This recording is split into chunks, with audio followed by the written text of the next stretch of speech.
Dude, first and foremost, did you watch the halftime show? No, I did not. Oh my God. Watch it for about the last 60 seconds. Because I swear to God, it was the worst mic drop ever. Because there was Lady Gaga and she was like, Super Bowl 51. Meh.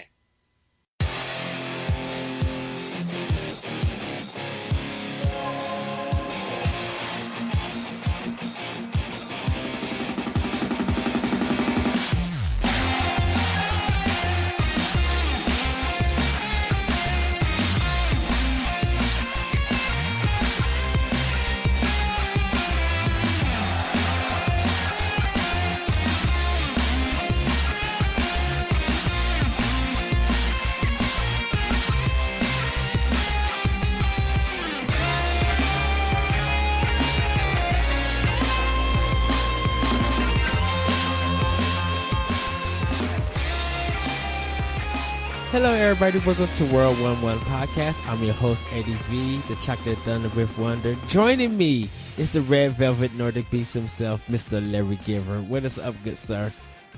I am so determined to replace you, to replace your nickname with just calling you Nestle Wonderball. I will work at it until it just happens. Nestle Wonderball.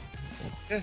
You've got that bald chocolate head and a little toy inside. Oh, wow. Yes, everybody. I got a haircut that was... work on this every week until you just give up and submit to it. Well, I'll submit all right. Oh, God. Oh, everybody. So, Larry... I'll tell you what's up right now, though. What's up is this. Lady Gaga going, Super Bowl 51!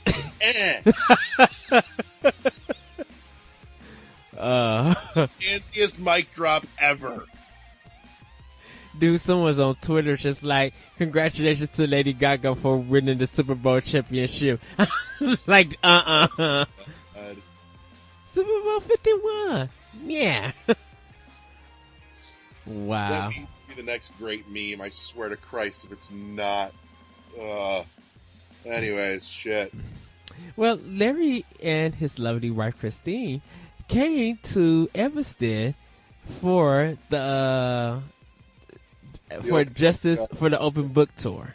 Yeah, we were out for a concert and we were standing in line, and the group of ladies in front of us were talking, and apparently they had bought several tickets, and one person from their group didn't show up or couldn't make it, and they're like, you know anybody, or, you know, you guys from around here? I'm like, no, we're from like 2.5 hours away. And they're like, well, you know anybody around here? Like, as a matter of fact, I do. Let me call Eddie. Just a minute. Eddie, get your happy ass down here right now. I got you a front row fucking seat. Okay, and everybody, this is how crazy it is. So I was at a men's conference, and I got home around like about 4:15, and I'm still have my coat on. I'm still dressed up from the event. I'm just feeling like just on a high, like, oh yes. And I get this phone call, and it's Larry. You got a call on Facebook Messenger. Well, yeah, but let's just say it's still a call. And I seen it, and I was just like, hey man, what's up? What's going on? Because I was apologizing that I missed lunch with them because I was at the conference. And Larry's just like, what you doing tonight? And I thought I told him just like, well, I'm supposed to go to a party tonight. He's like, no.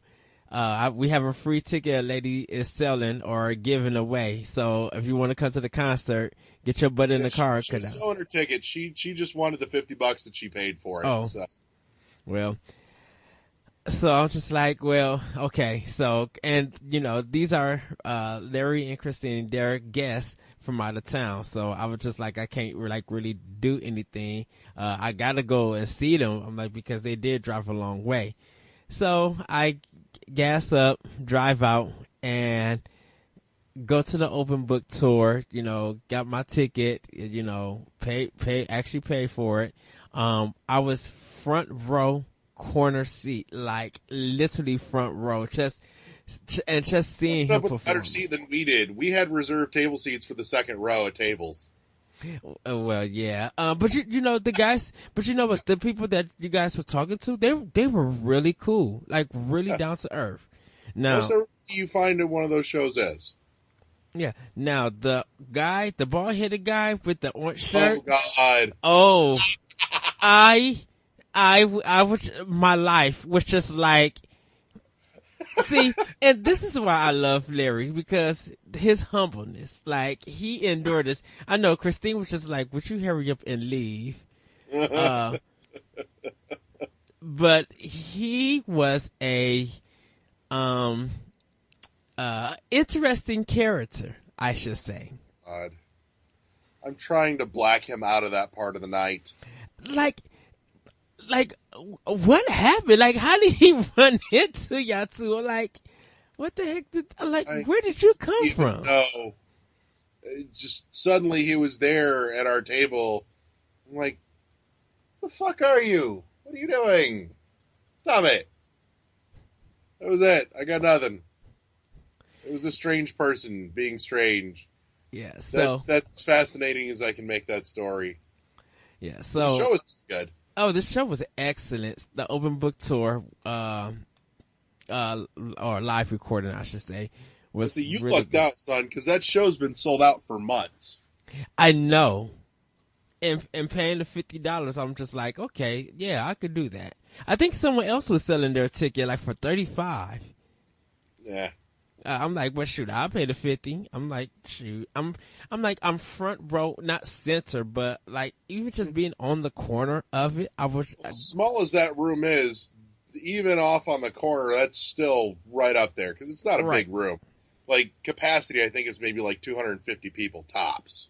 Yeah, and you know, at first I got worried because I'm like, where is everybody? And then I started seeing people; they were standing in the back. I'm like, ooh, Yep. y'all got here late. But that being said, the hell have you been playing this week? I've been playing Puzzle and Dragons and Super Mario Puzzle and Dragons, mostly Puzzle and Dragons, but I've been getting further into Resident Evil 7. I'm about to enter like kind of the halfway point of the game, and then I'll be getting to the last part for it. But it really isn't still not scary. But I'm pushing through to that game. I should be done with it. My goal was to be done with it yesterday, but because the phone call tour and let me Got just to say, the part with the creepy spider lady that has things flying out of her vagina. no. Oh God, it's a thing. Expect this, but it's a thing. Yeah, I have to be ready for that. I actually put in Resident Evil 4 for my Xbox One. I was playing a little bit of that, and I was just like, ooh, these controls are so different. Like, playing Resident Evil 7, then playing 4, be like, okay. But it's weird, because I own 4 for Xbox One. I own 5 for PS4. I don't have 6, and I own 7 for Xbox One. But I'm getting through that. So that's what I'm playing. I did buy Yoshi's Woolly World, Poochie and Yoshi's Woolly World. So that's still in the case. I need to pick up Poochie. Yeah. They only does 2. Really? Yes. Jesus. And we didn't get the Poochie amiibo. We literally got the game with the Poochie inside for $50. Yeah, but I I paid. don't want the 3DS game. I just want the damn Poochie amiibo. They should have it out though. I don't know where you have to find it at, but they do have it out. I know I only paid like $35 for it. So Yeah. so No, yeah. it's a solid game. It's a lot of fun. Yeah. I think I'm gonna keep my Poochie. I'm definitely gonna keep the Poochie in the case. And then just play the game when I get a chance. I still need to play Pokemon Sun and Moon and Mafia 3. All of that sitting like ready to go. But that's what I've been playing. And I got to say that a review for Resident Evil 7 is coming. I do have a grade for it. I have a World 1 grade for it, but I'm going to wait till I do the review for that first, and then be able to give you guys the final review for it. And just a side plug, I am doing an optional opinion episode about it with Life of Gaming's very own Josh Brandt, because he's playing the game in VR, in PlayStation VR.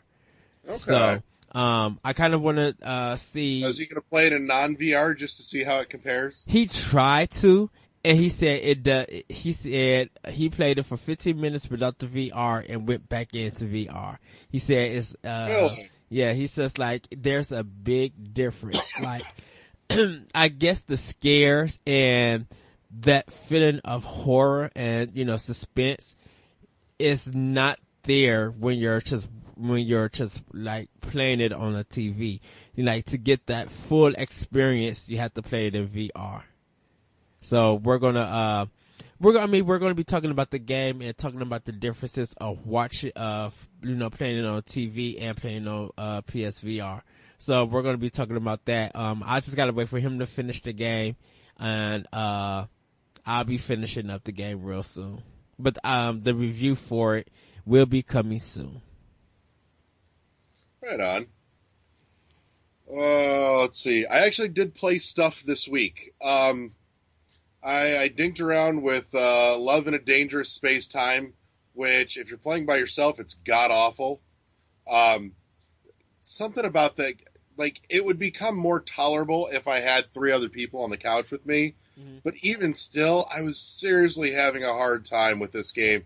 This game was like Lisa Frank on drugs. I'm like, why the fuck am I rescuing space bunnies that shoot fucking rainbows out of their heads? What the hell is happening here?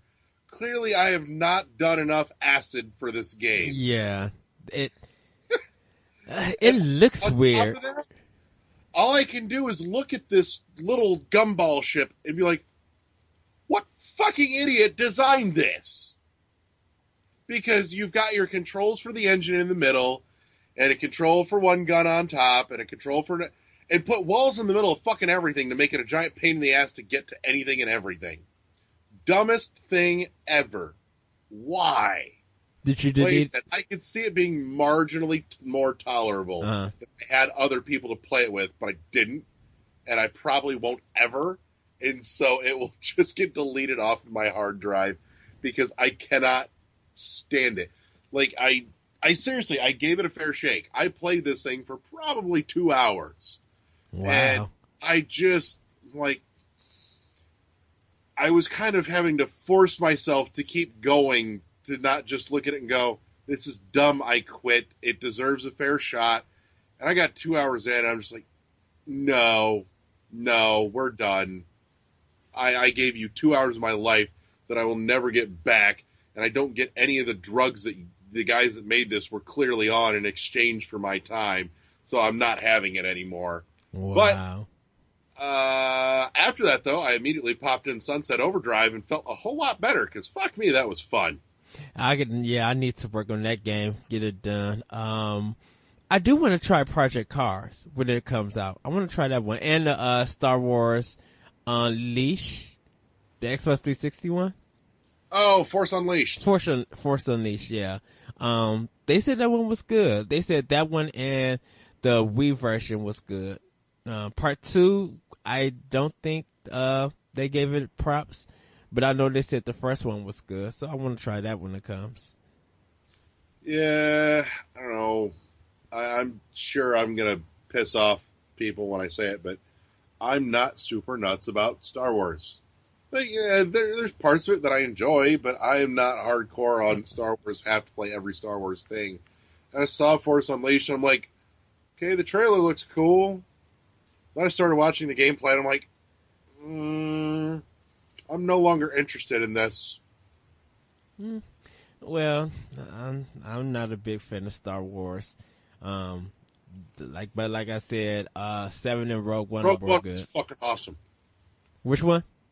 Rogue One was fucking awesome. Oh yeah, I love Rogue One. The original trilogy is the one I have the problems with. 4, 5, and 6 trilogy. The prequels at best are a mixed bag. Yeah, I won't say they're all utter garbage. There's some high points in there, but not enough consistently goodness to make it good. I did like Rogue. I'm sorry, but Force Awakens sucked. I did like Rogue Squadron on GameCube. Like that one was really good. Like that kind of sold me on getting the GameCube. I was gonna buy one anyway. But playing Rogue Squadron on GameCube was just like really nice. Episode 7 you know what was the best Star Wars game was?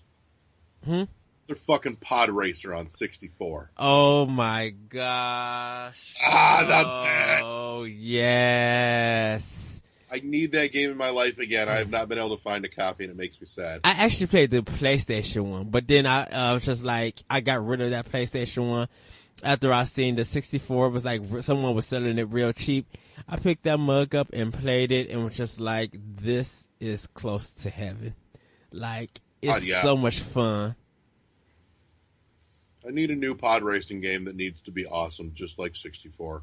Just like remake 64 and polish it up a little bit. Don't touch the controls. Mm-hmm. Don't touch the physics. Just pretty it up. That's it. Mm. Remember that fighting game, that street fighting game they had on PlayStation 1? That was like, that was complete and utter garbage. Like, who had the idea to make a fighting game out of this Star Wars game? And I think it was getting close to they was running out of money for development or something, so they just put it out. It was terrible. Exactly which one you're talking about too, and I cannot think of the fucking name of it. Yeah, the Super Nintendo ones, that was utter trash too. No, they weren't. They weren't bad. They were just hard. They didn't play well. They were not unfair. But I literally had to cut the game off and just be like, "This is horrible." And then I started playing Batman. I started playing Batman Return on Super Nintendo. Love that beat 'em up from Konami. Oh Lord! Issue. That's when they was on a roll. This is true. So, not to. Yeah. What else did I play? I played Hexic for a while this week too. Oh. Like I had this inclination to, like the baby was sleeping. Uh-huh. I was just laying in bed and like, I don't want to wake the child, but I want to play something, and I don't want to play anything that I need any real effort to play. So I'm scrolling through my games list on my 360 in the bedroom, like, oh, there's Hexic. That's a quiet game. It won't wake anybody up. Here, boop. I think I sat and played that for about 2 hours and felt actually pretty decent afterwards. So it's a wonderful mind-numbing puzzle game, which begs the question of why Microsoft never sold it. Because you can only get Hexic HD if you bought a 360 like brand new, when they first came out. Mm-hmm. You can't go on the Microsoft store. You can't go on there and buy Hexic HD. You can buy Hexic 2, which I did not like, and I thought it looked terrible, but Hexic HD, I liked. Couldn't buy it. So I ended up with a copy of it. Was it an indie game when it came out? Yeah, it was something on Xbox Live Arcade, but it came as like a free download if you bought, your 360 like when it first came out. So I wonder if it's a license problem or something. I don't know. But I ended up with a copy because I lied to Microsoft when I got my Xbox 360. I told them that I had one before, and then for some reason my account didn't transfer it right. And like, well, we don't see it here. I'm like, well, that's your problem. Fix it. So I made them put it on my account so I could download it. That's a shame. You know what? I'd have paid for it if they'd have sold it. Seriously, I would have had no problem giving them money to buy the game. But they didn't give me the option. So fuck them. And you still can't buy it today? No. Oh, that's very weird. It's stupid. It's even backwards compatible on the Xbox One, too, but you still can't buy it. Like, whose brilliant fucking idea was this? But did they ever put it on disc? No. Hold on, so they got a backwards game that you can't buy. That's not on disc. Yeah. Wait, huh? That's stupid. It is stupid. Don't get me wrong, I'm glad I have it, but seriously. Do how much certain money means. is this because you had this game finished but you wouldn't sell it to anybody? Fucking retarded. Yeah, that's very, very weird. I mean, now at this point it's too little too late and you're not going to recoup anything for it, but you know what? Back in the day, you could have made some bank on that. I seen someone playing the game Outlast today. I'm like, oh, this looks kind of cool. I need to start messing around with that too, because that does look interesting. Metroid and Ikaruga mixed together. I was just like, oh wow. Ooh. Yeah, I was watching it, the guy play, and he was just like, it deals with a lot of blue and reds, and he was just switching, and so the polarity thing, I'm like, oh, that's nice. And then it just had that Metroid vibe because it had a map to it. But it looked like levels almost, but actually everything is connected. It was just I think I jumped in looking at it too late. But it looked quite interesting. I'm like, oh, okay. Yeah, because when he started changing colors, and I was just like, oh, this is Ikaruga all over again. Actually, it kind of reminds me of, there's a Wii game. It's a shoot 'em up. I gotta find it because I think it's on my Black Wii. It's a shoot 'em up game that deals with blue and red. It's like a 5-level thing, 2D level, and I had to look for it. I don't remember this at all, actually. Yeah, it was a WiiWare title. It was like the year before they would stop selling the Wii and stuff. No, about 3 years before they stopped selling the Wii. I'll have to look it up and probably next episode. When you find that, tell me. I want to know. Yeah, I will. Because it was because I think the character is female, and she's not on a broom. I don't think. I just have to look it up. But it has the red. It has the red and blue, color scheme. So, but it still does it like Ikaruga, which is weird because Ikaruga is the only game that I know of that does that with black and white. No, black and blue, light blue. Ikaruga was black and white. I thought it was light blue. Nope. Black and white. Okay.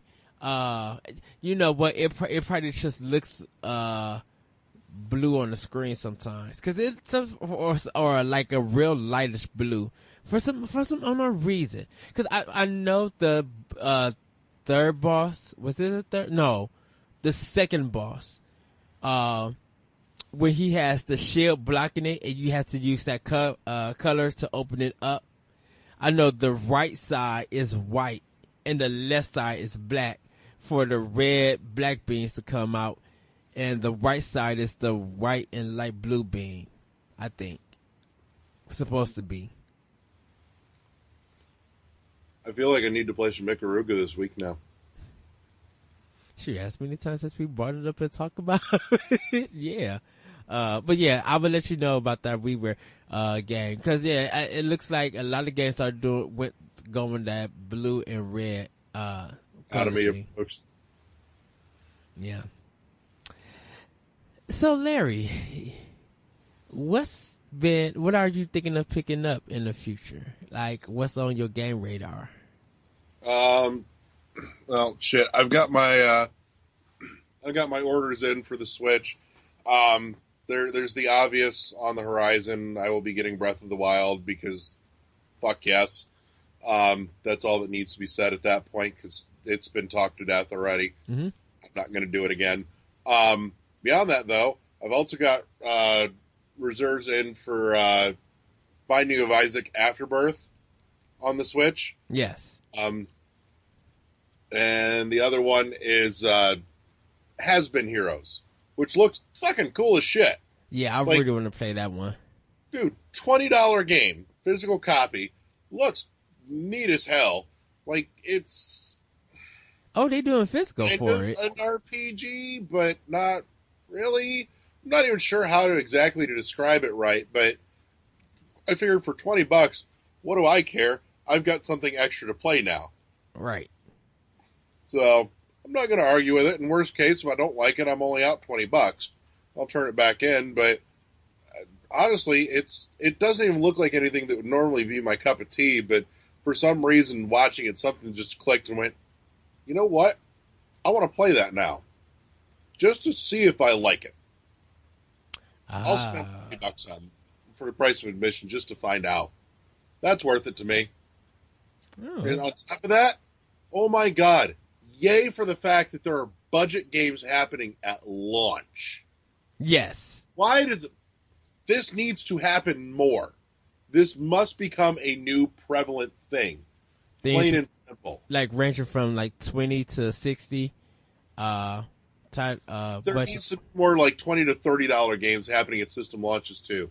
Not everything needs to be this big hurrah. You know, throw in a couple of $20, $30 games, and one of them will probably be decent, turn into a neat little gem. Right. The other two will probably be fucking forgettable. And you know what? At the very least, it makes a system launch so much more wallet friendly to where you're not pissing off the people that just spent hundreds of dollars on your new system. And the same goes for you, Microsoft and Sony. Fucking learn a lesson. Well, it's funny, you know, a lot of people were upset about the launch titles, and then more titles started coming out, like more announcements, and it just seems like that price range of maybe $10 or $15 because, you know, I don't know what indie games are going to be dropping at the launch day, if there will be any. But starting with has been heroes, like starting at 20. I think Ion Setsuna is like $40 or $30. That's a reasonable price for that. I was going to say if that comes out at 60, I'm not going to be happy about that. Well, I think it came out 30 or 40 on PS4 when it came out. But it's a Square Enix title. It's come to Switch at 30, given that it's been out for a while now. Mm-hmm. But I'm not expecting it. I expect that to come out at 40. Yeah. If it comes out higher than 40 on Switch, there's going to be a problem. No, I think it's going to be lesser. Because I think it comes from one of their just like little smaller teams. And it did pretty well. It did pretty well, and I think it has to do fantastic on Switch. Not saying that we need that support, but I'm just like, you guys literally are going to enjoy yourself hearing this soundtrack on the go, because some like my Sony headphones, like I'm ready to order another pair of headphones just for my Switch. A gorgeous soundtrack. And it's got a great, like, Chrono Trigger feel to it. Yeah. So for everybody that's been, sitting on their thumbs waiting for something, in that vein to come to Nintendo again, there you go. Go get I Am Setsuna. And yes. And look, people literally are buying Bomberman or, of course, a Legend of Zelda. But there are people now getting a 1-2 Switch. Like, they're kind of interested in playing it. Like, the people had their doubts and be like, yeah, I know. But you know what? Some people are just like, I'd rather take a chance on this game than just say that I'm not getting it or anything, and then go to my friend's house, enjoy it, and then be like, now I need to get this game. Like, some people have been turning around. Like, it's kind of weird that people's anger and attitudes towards Nintendo's launch lineup has changed. And now people are, and just like you, Larry, when you're talking about having a good budget from 20 to 60, a lot of people are now realizing that, I could still get the system, some accessories, but I'm already know that I could get a game that's just not Legend of Zelda. I could get some other games that's within my budget and stuff. I've told people, I'm just like, if you did PS4 and Xbox One, you could have about 20 or 30 games, but majority of them was ports, and everybody who got a PS4 was playing Resogun. Yeah, like, to me, the only game that I see in the launch lineup, like day one launch, that for me personally is just throwaway and I have no interest in is 1-2 Switch. It's not that it's a bad game, it's just that I know me personally, I will get zero of anything out of that game, so I have no compulsion to buy it. There's other things that I want to spend my money on day one that I want to play. I'm not knocking anybody for getting into 1-2 Switch. I can see the appeal.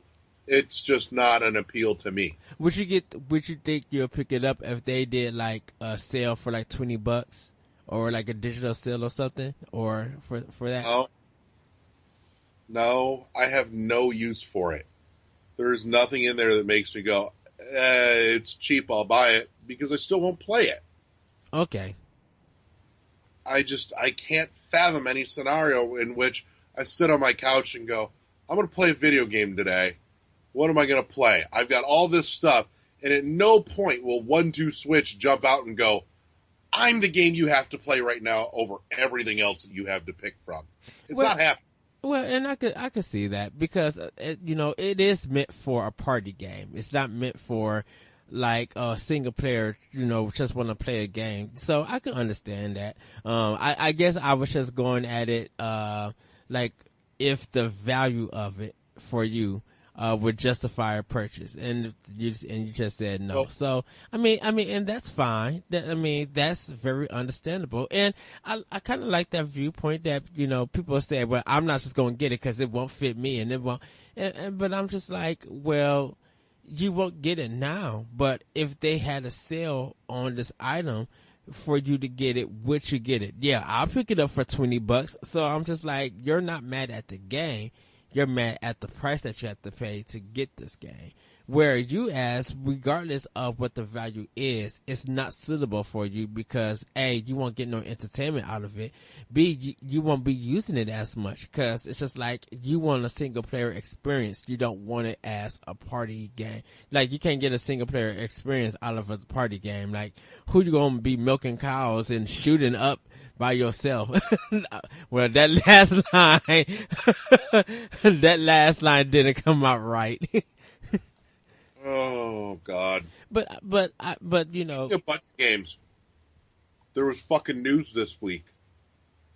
I got all kinds of hype. Holy shit! Get hype, son, because motherfucking Phantom Dust is getting a physical copy release on Xbox One before E3 this year. It's a remaster? No. The one that they announced a couple years ago is like indefinitely on hold or canceled or God knows what. That game is canceled. They're taking the assets from the original and they are re-releasing it on Xbox One, which means I can fucking play online with friends again. That game was awesome. Well, I know we talked about, well, I don't know if we talked about it, but I know they mentioned that it was going backwards compatible. But I didn't know they was doing a physical release. Yeah, but if it's backwards compatible, I still can't play it online with friends because the servers are gone. So they are just kind of doing a remaster, a re-release in a sense. Okay. Yeah, and I'm perfectly okay with that because holy shit, that game is awesome. But that was a budget game for the ages, dude. Like, this game looked like it had a solid, maybe not quite AAA budget. Yeah. But it looked like it had a solid, production budget, and it had some just spectacular production value to it. Yes. Came out, brand new, $20. But when did they announce they was doing the physical version? Because I thought they just announced that it was backwards. The announcement was this past week. I didn't see it. I didn't see that announcement. It's there, and I'm pretty sure I posted it on the Facebook page too. But yeah, no, dude, get hype, motherfucking Phantom Dust. You and me, we're still gonna be playing. Yeah, I have to pick it up. Of course, I didn't have a 360, so no, it wasn't a 360. It was original Xbox. I thought it was 360. No, sir. That was original Xbox. You got to go all the way back. Oh, goodness. Okay, then okay. But then how are they doing it backwards compatible If it was Xbox It'd be game. backwards compatible from the original to the 360, but that would have been it. Right, but if they're making it digital though, see, that's why I thought it was 360. No, but like I said, Xbox One is getting a release of Phantom Dust. They're taking the original game, the original assets, and they're basically just redoing it to run on Xbox One architecture and putting up new servers so we can all play online together and just relive the glory that is that game. Because So then they're just they just went ahead and did the full remaster, and not just backwards compatible. Like if you own the disc or you own the game, you could just because if you said the servers are down, you wouldn't be able to. You can't play that regular Xbox games on one yet. Right, like I said, it's not it's not just saying here this is now backwards compatible. They're saying we're going to re-release this game, but on Xbox One framework as an Xbox One game, and I can only imagine they're going to release it for 20, maybe $30, which at that point there's still no excuse to not buy this game. Mm-hmm. And now we've got live servers again to play it online and get our game on, and I am so happy about this. You cannot fathom.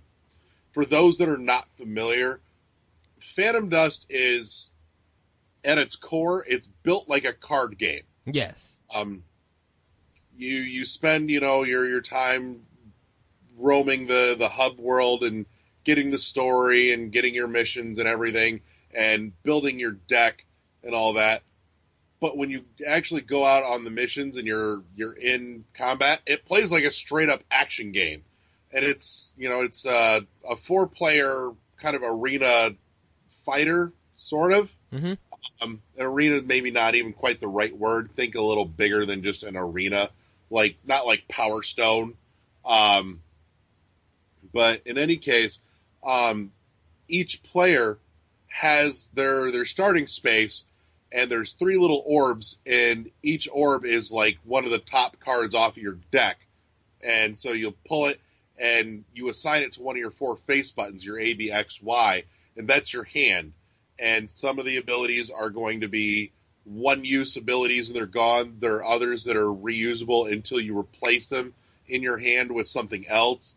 And back in the day, and I'm almost remiss to give away my fucking killer strategy here.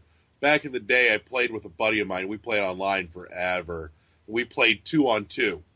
And he stacked his deck full of cards that when somebody hit him with a weapon that was on a matching face button to whatever card he had on his face button, it would lock up their face button for the rest of the game. They couldn't use it anymore. So he would fill his deck with this, so no matter what they hit him with, it was locking up all their face buttons to where they couldn't do anything for the rest of the match. And he would just run around screaming and harassing and taunting them to piss them off. And so they'd hit him, lock up all their face buttons, and then he'd just come out of hiding and come sweep up the mess because they couldn't do anything. Wow. That's dirty. No, it's dirty, but it's fucking brilliant team strategy. And to be honest, there was no better bait in the world to piss people off than a 12-year-old kid on Xbox Live screaming about your mother. Wow. But he could get banned for that, can't he? No, he wasn't doing anything illegal or illegitimate. He was taunting, which, at this point, it's fair game. So, but what was he taunting, like, through a headset or just taunting within the game? Like, through a headset, Oh. voice chat. Yeah. The same thing that's par for the course with any game on Xbox Live. So, well, stuff like that could get people banned and everything. So, well, it never got him banned, but I tell you what it did do. It got me to the #1 spot on Xbox Live in the world on Phantom Dust. wow. I actually held that position. Is it still there or? Oh, it's long gone, but let me tell you, I am way excited to have that game back again. Oh. So I wonder how'd you defeat that? Yeah, good luck figuring that one out. Nobody else ever did. We didn't lose. But so he had multiple cards of that, or that was the only card he had in his deck. No, multiples. Like, he stacked his deck solid with these things. Okay. Because I assumed that you only able to use it once. Yep. It's a defensive button. Like, you can't do anything to activate it. Mm-hmm. You just have to leave it sit there. And so say he pulled it out of his deck and he assigned it to his A button. Yeah. And somebody uses an attack that's assigned on their A button to hit him. Mm-hmm. It locks up their A button for the rest of the game. Oh, wow. So, stack your hand with all four of those, A, B, X, Y, so no matter what you got hit with, whichever button it was assigned to on the other guy's controller and his hand was locked. Rest of the game. At that point, once he locked up all their face buttons and they couldn't do anything other than run around, just had to come in and start picking them off. Can they use magic, or it has to be an actual melee attack? Well, that's the thing. All the different cards, some of them are long range, some of them are melee-esque. Mm-hmm. So, but no matter what, there is no melee attack that isn't a card in your hand. So it's built like a card game, but it plays like an action game. So if I use fire, I wouldn't have to worry because I use like a magical fire on him because I didn't do a melee attack. No, even if you hit him with that, it's based on the button that card was assigned to in your hand. Wow. Because I thought they would have something to be able to defeat that. Nope, it was straight up dirty pool, and it was funnier than shit. Wow. And Microsoft probably got a lot of complaints about that, so they probably nerfed. I wonder if they nerfed tell it. that they did, because it never got big. It never sold terribly well, but man, we had a ton of fun playing it. Because people didn't know what it was. Yeah, that was the tragedy right there. Yeah, we actually been talking about video game marketing that Microsoft and Sony kind of do a bad job of it. Cause it's just like Halo Wars 2 is coming out, and I'm like, I didn't know when it was coming out, and I haven't seen no gameplay of it. Like, the last time I seen anything about this game was at E3 of last year, and some people were just like, well, they had the beta streaming. I'm just like, but nobody was streaming it because they didn't know that it was a beta. Like, there's no interest in the game because Microsoft didn't market it. They kind of let The Last Dragon go to die. Like, they do a little bit on Hulu, but they don't market that game. Like, people don't even know it's in stores or anything. So It's just like, what are you guys doing for your merchandise? Like, even with PSVR, they're not doing no kind of marketing for it. Yeah, and it's nothing you can do to help them. Just, the only thing you can do is help yourself and reap the benefits of it. Pay attention to what's going on. Mm-hmm. Seek out the information, which, we try and bring you some of that information as best we can for, being a small little ramshackle outlet like we are. But, make yourself mental notes of, oh yeah, saw that. Need to check up on that in a month. See if there's anything new. And you got to stay on top of it, And on top of that, reap the benefit, because when this shit comes out and it doesn't sell well, and then it goes down in price, if you waited a couple months, you can get that game for a whole lot cheaper than $60 when it first came out. Which, speaking of, holy shit, did you see Last Guardian got a permanent $20 price cut? Yeah, I seen that. After release. 10 years in the works. Couldn't hold a $60 price point for 6 months. Because nobody knew that it was out. Nobody can, not saying that nobody couldn't find it. Sony didn't advertise it. Like, of course, I knew it because of my job. And I bought it on day one. I paid it at like $55. Actually, I didn't pay the full 60 discount, but like I was determined to get this game as a day one purchase. But it just didn't get no push. Like when it comes to advertising, I don't know. I felt like they pushed the hell out of it. Like when it came out, I swear to Christ, I couldn't turn around without seeing another ad for it. Only ad that I seen for it is when Trico is looking at the boy when he's like on the hill and they're like looking at each other. That's the only one that I've seen. I haven't seen like no kind of advertisement. I mean, they have a picture. I spend a lot of time on YouTube. Yeah, I mean they probably do a lot of advertising right there, but sometimes they only have the picture that just has The Last Guardian. So like, you know, for some paid ads, I didn't see it. Like they're going all out on Horizon Zero Dawn, and they're doing, yeah, that shit looks awesome. Yeah, and they've been doing a lot of marketing. They've been at most of their press conferences show stuff off. They've been using that game. They didn't use The Last Guardian. So it's just like, what is going on with Sony and this marketing? Like, I wonder if Sony knew that Last Guardian had problems. Yeah, they knew. They allowed that game to be delayed for 10 years. Well, and on top of that, just in terms of gameplay and controls, that game needed some fine-tuning that it never got. And I'm wondering if Sony knew that and just kind of, instead of blowing it out and having it come back and bite them in the ass, just said, you know what? We'll put some marketing behind it. Most everybody that wants this is aware that it's coming. We don't have to do much for this. The people that want it will go buy it. Yeah. Done. Well, Sony and Studio Japan knew that the game still had problems. That's why they delayed it for that year. And then when it was supposed to come out, they delayed it like 6 more months because they had to flesh out the bugs and stuff. So Sony knew. So, you know, even with all this money going into that game, with it being released and stuff, Sony was just like, well, let's just we know we had to take an L on this one, but let's just recoup whatever we could recoup from it. Right. You know. You know what, though? Props to Sony, though, for pimping the hell out of Horizon Zero Dawn. Way to go getting behind a fucking new IP. Yeah. Yes. More of that. Yeah, but it's like, kind of... Don't just wait for, this to hopefully do well and turn into a great big success and then make bank on a sequel.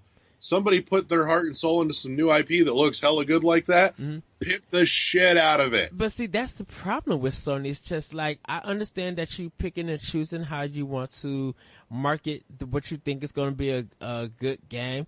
But but as a first party, you have to market every game that's coming under your system from you as the publisher.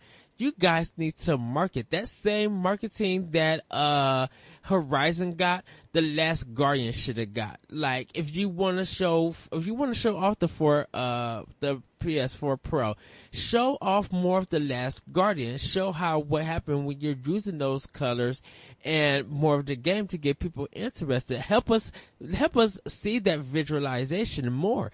Don't just continue show Horizon and every time you show it, it's this. Yes. I mean, it feels like it's the same area every time. So, it's just like, okay, is they going to deal with lava? Is they going to deal with snow? Like you have to show me more, and instead of it just being, oh, this is how we're looking and it looks pretty in 4K. Like, you have to give that same treatment or should have gave the same treatment to The Last Guardian. Because guess what? When the next God of War game comes out, that's going to get the same marketing as Horizon. It bloody well better. And then, like, something like Gran Turismo might probably, depending on how that goes, would get the marketing of The Last Guardian. I almost wondered, too, if they laid off, they took their foot off the gas on marketing for Last Guardian just because it may not have been money well spent. And hear me out. Mm-hmm. Shadow of the Colossus, well, a phenomenal and fairly successful title, didn't have a huge mass market appeal, not like games like God of War did. Yes. And so at this point, I think they kind of looked at it and went, everybody that's looking forward to Last Guardian came to us from Shadow of the Colossus. They already know we don't have to spend a lot of money because these people are already paying attention. We just kind of have to give that general reminder, oh yeah, hey, it's out, go get it, and leave it at that, versus putting something like Horizon or the new God of War out, where these are mass market appeal games that, you can throw ads for this shit on the Super Bowl, which has frozen, and, that's one of those things that you will, every time you put out a new installment, you will grab new people in that weren't there before. Yeah. And I don't think that was going to happen with Last Guardian, at least not to the degree that it would have with things like, Horizon or God of War. Well, I mean, there has to be a story between Sony and Studio Japan, because Sony owns Studio Japan. So it's just like, what is it about this as a developer that you guys are not fully believing in, that you're recognizing in? Because you believe in, you'll support every other part, every other party and developer that works for you as a company. But when it comes to Studio Japan, it's just like, are you letting them do everything up to their own devices, or are you guys stepping in to do something? Because that's one of the problems. I think that's one of the problems that Microsoft and Sony has. They don't have people who are developers who could clean and help a game and get ideas out. I feel like they are more about the business, where like Nintendo, most of the people that we know, they have all been in development. If I threw a Numa on, let's just say, like Duck Hunt 2 HD, if I do a Numa on that, a Numa might still have some ideas and be able to help that team and direct them. No one at Sony and Microsoft is there to do that. Like if we talk about Microsoft, Phil Spencer is the first one that I would say Phil Fish. Phil Spencer is the one that comes up. He's business. We already know that, he listens to the gamers, and he's a gamer at heart, but he's still about business. If we talk about Sony, is Yoshihide Shidi, how can I think of his name? Remember, Sony too, first and foremost, is not a game company.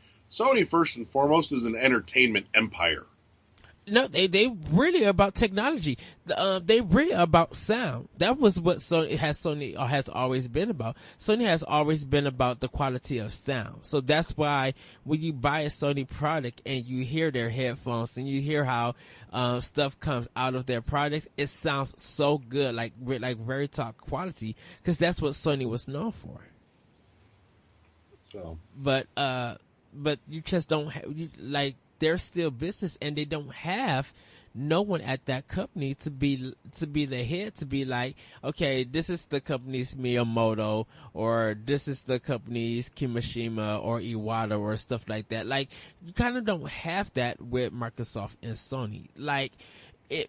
Even and paying all my respects to Iwata and stuff, like, if Sony had an Iwata, who is it?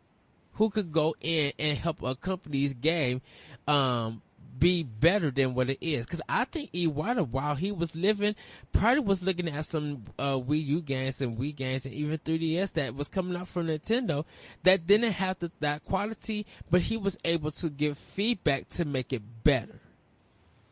Right. And he's president of Nintendo at that time. So to have that side of game development, like, we just don't have that for Sony and Microsoft. No, I mean, there's a distinct difference in how those companies run their business. Yes. And you can see the difference in priority. Now, by the flip side, though, I think sometimes that runs to Nintendo's detriment, too. Because look at the last 10 years in terms of how they market their stuff. We look at it and we get all excited about it, but most of the rest of the world goes, huh? The fuck? Yeah. So it's a trade-off. There's give and take. We get better games out of it, but those games don't sell nearly as well. And even with Nintendo Direct, well, see, and that leads into, and this might be for another day. It leads kind of to the Western and Eastern development of games and stuff. Like, Nintendo pushes hard, I think, with their marketing, with the Nintendo Direct. Definitely, like, if you look on Twitter, and you follow them, they've been doing the little Yoshi little kind of clips, little funny things, but they've been advertising the game and stuff. And Sony and Microsoft and a lot of Western third parties don't do that because they believe that if we just show an image and give you an idea of what the game is, based off of name alone, our title is going to sell. Well, let's see. Tomb Raider sold 1 million and Square Enix wasn't happy. No, fuck Squeenix. That was great. That was a great game, and you know what? Set your expectations accordingly. Jesus. And No Man's Sky got so much hype, and people who was just like was getting death dust because the game was being delayed. Look how that game turned out. Like, they had to wait to get a patch for it to be better, and then it releases on PC, and you barely could play the game. Oh, God, I thought we were done talking about No Man's Sky, but I'm glad you brought it back up again. But I needed that excuse to laugh. But that was terrible. Batman Arkham Asylum Arkham Knight had so many problems. Evolve is no more. Evolve was marketing with the controversy of its DLC. Evolve had a spotlight in Game Informer. Mm-hmm. And their expectations was high. Well, that game probably sold well, I think, but you can't even, there's no more servers. The company went out of business. So it's just like, what happened to all these big name games and titles that people think that's going to sell? And if I had to push Nintendo out this whole conversation, I think the only 2 games that have made a major impact on across Microsoft and Sony's platforms have probably been Overwatch and Grand Theft Auto 5. No, I can get behind that. Like, as much as you want to talk about The Last of Us and stuff, The Last of Us is a Naughty Dog game. And like it could be a personal classic, but it never did the numbers that Grand Theft Auto 5 and Overwatch has done. And that continues to do numbers. But it's like a perfect 10 in a lot of people's eyes and stuff. Let's look at Inside. Overwatch is a strange phenomenon too. Yeah. Because Overwatch is one of those that Grand Theft Auto is one of those that gets everyone out to go buy it. That's a big event when that shit comes out.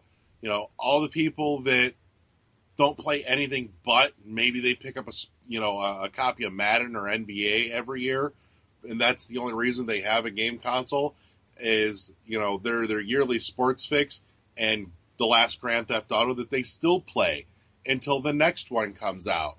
And Grand Theft Auto has a unique ability to get these people out to the stores day and date to go buy the new one.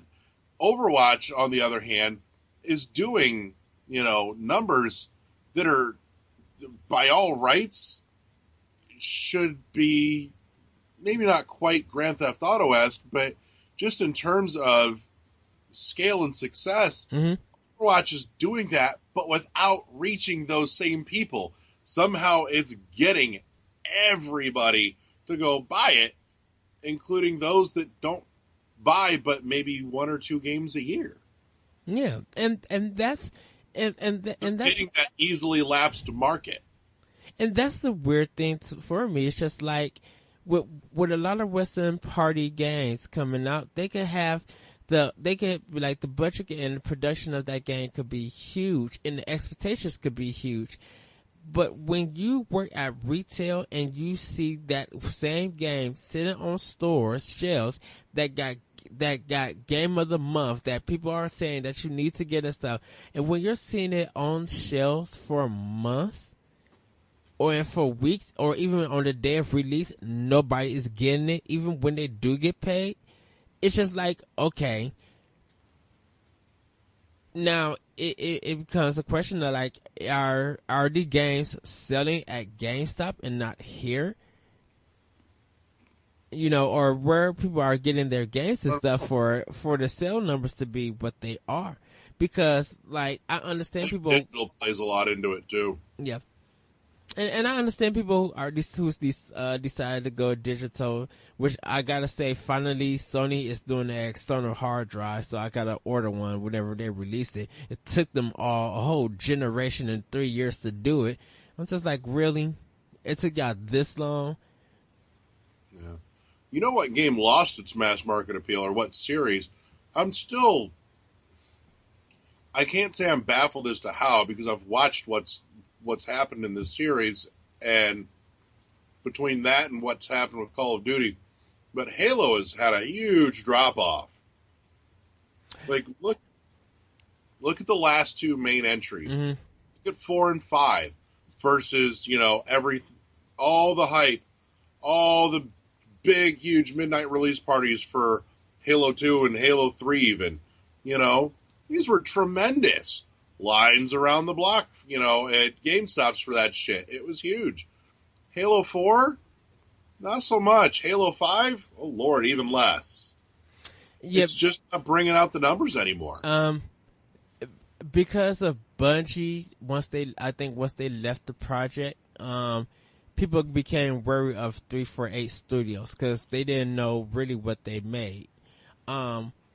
But even Bungie, but you know what? Even though that says for the Halo series and it's a new chapter, I think a lot of people weren't just willing to go back into it because you kind of had to grow up with the Halo games to get the appeal on why it was such a major thing. And a lot of people, I thought 4 was my favorite out of all of them. Truthfully, I need to play 4. I actually need to because I got the Halo Master Chief Collection. So, like, I'm not nuts about the Halo series. Like, I enjoyed the single player. I never got anything out of the online multiplayer. It's not my cup of tea. I've said it before. I'll say it again. But you know, in terms of single player, the story's not terrible. But, you know, I played 1, 2, and 3, and then I popped in 4 finally for the first. Like, I'd played 1, 2, and 3 before, and this was maybe about 2 years ago, and I picked up all of them again just to play through them all in order. It had been a while, and I hadn't gotten to play 4 yet. So I picked them up, and then I got to 4, and I popped it in, and holy shit, I was floored. I'm like, this is fucking spectacular. Apparently it took Bungie leaving for me to love this series now. And see, people, I guess the reason I said, you know, you had to be an older, younger gamer or during that time when it came out to love the Halo series, the matchmaking, you know, the multiplayer, the online structure was huge back in the day on Xbox One and 360 for all those players. And it's not so much a thing now.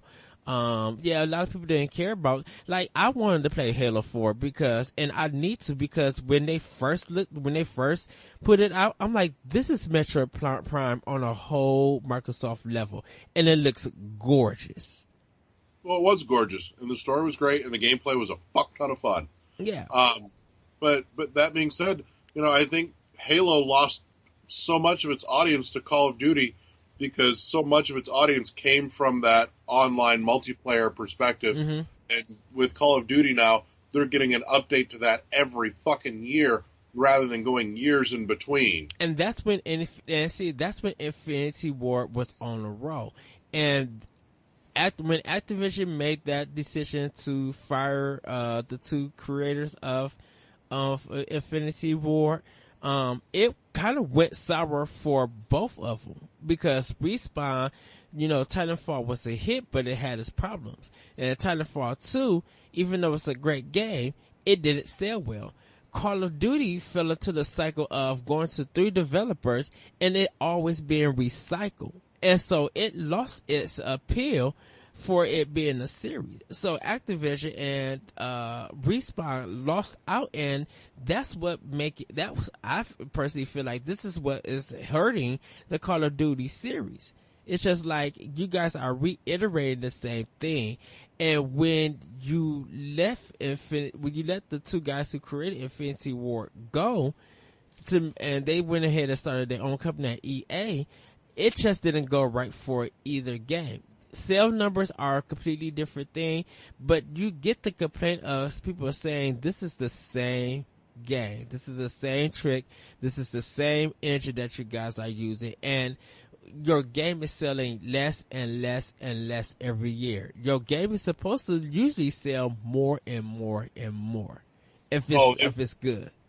They've so hit the point of diminishing returns. It's a question of how long it takes them to figure that out. Right. And see about it. And see what happens with Nintendo is that people end up having regrets of not buying the game when it comes out. Because you could be like, oh, I could just buy that game later. No, you need to get this game now. Why? Because at Christmas time, all these kids are going to be asking about the Kirby game. And when Nintendo not producing any physical copies about Kirby, you have to show them that you want more copies for it to even be shipped out, to be printed on the disc. Or you're going to have to go to Amazon, you're going to have to go to GameStop, or you're going to have to just buy the digital version. Cause Kirby is one of the hottest items that sell over time. And now people are having regrets of not getting a Wii U and looking to get one to play their games. So it's just like, I do not want to see Kirby on the Switch for many, many years. As much as I like Kirby, that little son of a bitch is a harbinger of death. They only bring Kirby out when the system is dead and dying. Kirby has, I think, been a huge success for its handheld business, more so than the console business. Not saying that it doesn't sell well on console. That game will fly out the store in a quick minute. Trust me. That the last one that came out I think it was like a 4-player Kirby game or something like that. The last console one? Not the Wii. I'm not talking about the Wii U. I'm talking about the Wii. Just to give you an idea on how much people are still looking for that game and want that game. People are still going to that last Kirby game that was on Wii, not Epic Yarn, because Epic Yarn sold well too. Like that game was kind of hard to find. I think it's going to return to Dreamland, if I remember right. I think so, yeah, because it was like a 4-player co-op thing. It started development as a fucking GameCube game. Oh, okay. That game became hard to find when it came out because people were buying it. And when Kirby and the Rainbow Curse came out and Roboland or Robotic Land. Yeah. When that came out, even the Kirby's, the 3 Kirby ones, the triple something Kirby, that one sold out. So I mean it's kind of slowed down, but you know, Kirby games continually pick up and sell. And if you don't get that Kirby that's out at that current time, once it's sold out and it stopped being printed, that's when everybody starts regretting that they didn't buy it. It starts asking about it. Like I even had regret because I didn't buy the Puzzle and Dragons and Super Paper Mario. The Mario Puzzle and Dragons, like that combo pack game. Like I regretted of not buying it. I literally am happy I was able to get a physical copy of it through Amazon. You know, because it's out of print and that's what kind of a lot of people kind of have. Like once you say that you don't care about Nintendo, you're not going to buy their games. Once stuff over that system becomes hard to find, and then you're going to be like, well, I'm kind of now interested in trying it. It's too late. So now you have to come out with a lot of money if you want that system and you want their games. And then sometimes end up being mad or be like, okay, now I understand why people love this.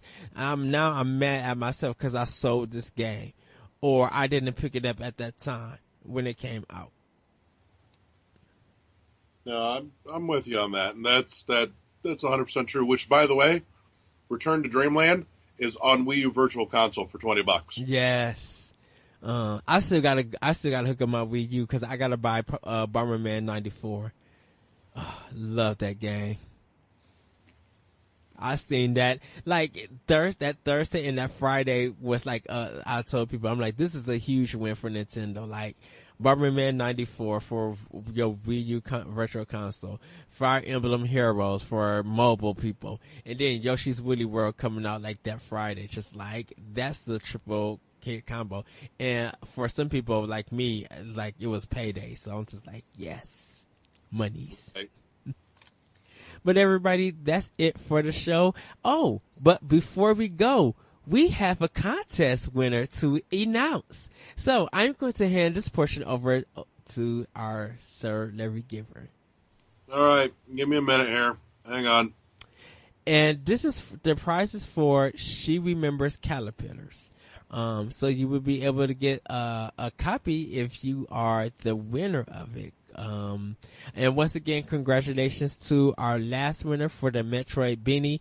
I actually got to see it in person on Larry, and it's like literally adorable. Like, it was so cool. So Larry, are you ready, or you need more time?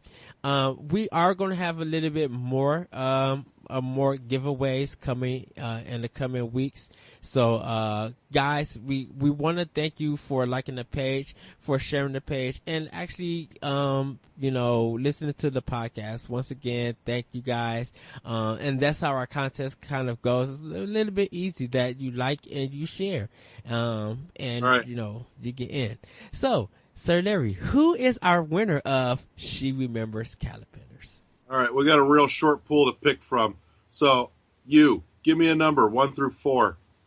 I'm going to go with 3. 1, 2.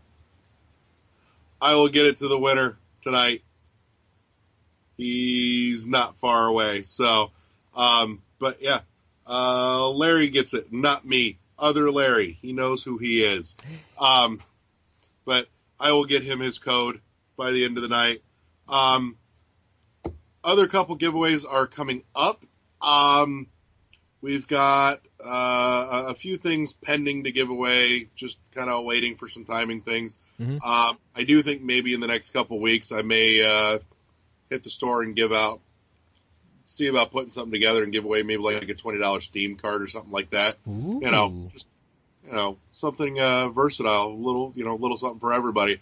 And we may change the structure of what we're doing for our giveaways, and but that's our shit to deal with. So yeah, that's it. That's all I got. I'm just gonna open up your Wonder Ball head and get out the little toy inside. Well, Larry, I'm gonna let you plug first before I do my plugs. Go ahead, plug what you need to. We're on Facebook. Like the Facebook page. If you want to get in on the conversation, we also have the forums page. Check us out at our new home on shoutengine.com. Links are on the Facebook page. We're also on the Twitters at World1_1 podcast. Also find us finally. Thank Christ it took for fucking ever on iTunes. If you like us, we appreciate you. If you, just give us a little star review or even write a review if you want to do that too. Those are all helpful. Those help get us a little more seen by some other people so that you can, subject other unwitting folks to the torture that is this show. Yeah, I think that's it. I think that's all I got going at the moment. Okay, and you guys could check out, you can email this show, World11 Podcast, at World11 Podcast, WORLD 11 Podcast at gmail.com. You can follow me on Twitter at That Retro Code. You can hear my other podcast, Optional Opinion, at the Anomalous Radio Network.podbean.com, SoundCloud, iTunes, Google Play, and other podcast apps. I would just like to let you guys know I was on Happy Hour with Johnny and Deuce, so you can check out those episodes on SoundCloud. I did 2 episodes with them talking about the Nintendo Switch and just talking about some other video games to play. And I'm also on Life of Gaming. I was a recent guest on there, and we talked about sports games, like some of our favorite sports games. So do check that out. Life of Gaming is on SoundCloud and it's on YouTube of Life of Gaming. So do check that out. You can also check my other series, The Moment, at skirmishfrogs.com. My optional opinion blogs is on IGN under Anime, ENIME. So do check that out. Like I said, my Resident Evil 7 review will be coming soon for World 101. I am part of the Digital Nerds Advocate, which you could also find optional opinion and World 101 podcast. So DNAnetwork.com, where I am part of the DNA, and I help them do Nintendo Power Block with Corey. I'm also part of Team Nerd, TEAM and the number 3 RD, which you can also find us on YouTube with Kyle Wait. I do podcast Connected, and I do Nintendo Pod sessions with them. So do check that out, and I do reviews and Let's Play. Well, not Let's Plays, but I do reviews with them. So do check that out too. And with that, everybody, also, Adrian Nieto, you can find him at The Frozen Machine, and you can find him on YouTube at MVC Video Game Book Club, also where we're playing video games for that month for Nintendo. So just throw that out there. We miss our West Coast correspondent, Tony Zilakakis. He's busy right now. So he's coming back in a few weeks. Yes, he is on assignment. So hopefully when he comes back, we'll have Adrian back. We'll have all 4 of us, and we'll just have a round table of catching up to do with those 2. So thank you, everybody. Have a great week. Have a great weekend. And with that, we are out. Bye.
You